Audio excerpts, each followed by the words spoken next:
आता पाहूया टॉप 9 राजकीय बातम्या। रामराजे निंबाळकरांकडून मंत्रालयामध्ये अजित पवारांची भेट। रामराजेंनी भेटीवर प्रतिक्रिया देणं टाळलं। काहीच दिवसांपूर्वी रामराजेंचे बंधू संजीव राजेंवर आयकर विभागाचे छापे। सुरेश धस उद्या अजित पवारांची भेट घेणार। बीड जिल्ह्यामधील 5 वर्षातील नियोजन विभागाच्या प्रशासकीय मान्यतांची चौकशी करण्याची मागणी करणार। परळीमध्ये मतदानाच्या दिवशी उमेदवाराच्या बॉडीगार्डला रोखल्याचा प्रकार। कैलास फडसह त्याचा मुलगा आणि इतर 5 जणांवर गुन्हा दाखल। बीड पोलिसांना 82 दिवसानंतर जाग।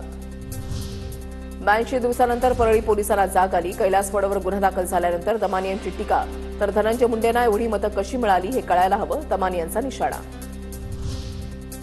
सुरेश धस यांनी 1000 कोटींचा भ्रष्टाचार केला। कायदेतज्ञ असीम सरोदेंचा गंभीर आरोप। ईडीकडे कागदपत्र दिल्याचा सरोदेंचा दावा। राहुल सोलापूरकर बाबत प्रथमदर्शनी गुन्ह्याचा प्रकार दिसून येत नाही। वक्तव्य जुनं असल्याचा खुलासा राहुल सोलापूरकरनं केलाय। प्रकरणाची पूर्ण तपासणी करून निर्णय घेण्यात येईल अशी माहिती पुणे पोलीस आयुक्त अमितेश कुमार यांनी दिली आहे। राहुल सोलापूरकरच्या पुण्यामधल्या घरासमोर पतित पावन संघटनेचं घंटानाद आंदोलन। गुन्हा दाखल करून अटकेच्या कारवाईची मागणी। सोलापूरकरच्या विरोधात जोरदार घोषणाबाजी।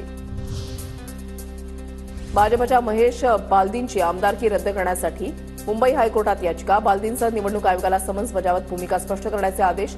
ईव्हीएम घोटाळ्यासह भ्रष्टाचार करून निवडणुकीमध्ये विजय मिळवल्याचा आरोप।